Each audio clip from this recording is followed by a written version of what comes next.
How do I see my purchase history on Temu?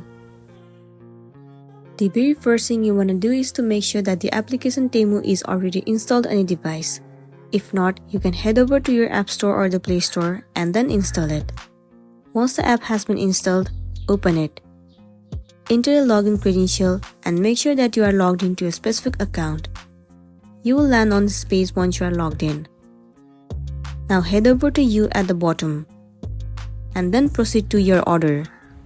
In this interface right here, you will be able to see all your orders in Temu until now. Now on the top dashboard, you will see various options.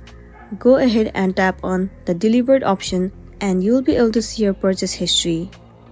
Now go ahead and tap on the Self-Service to find Order option.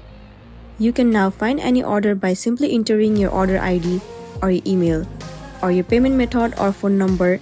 You can also check your reviews to see for the items you have reviewed before. So that's all for today, and this is simply how you can view your purchase history on Temu. Make sure to smash the like button and consider subscribing if you found this video helpful. We'll see you in the next one.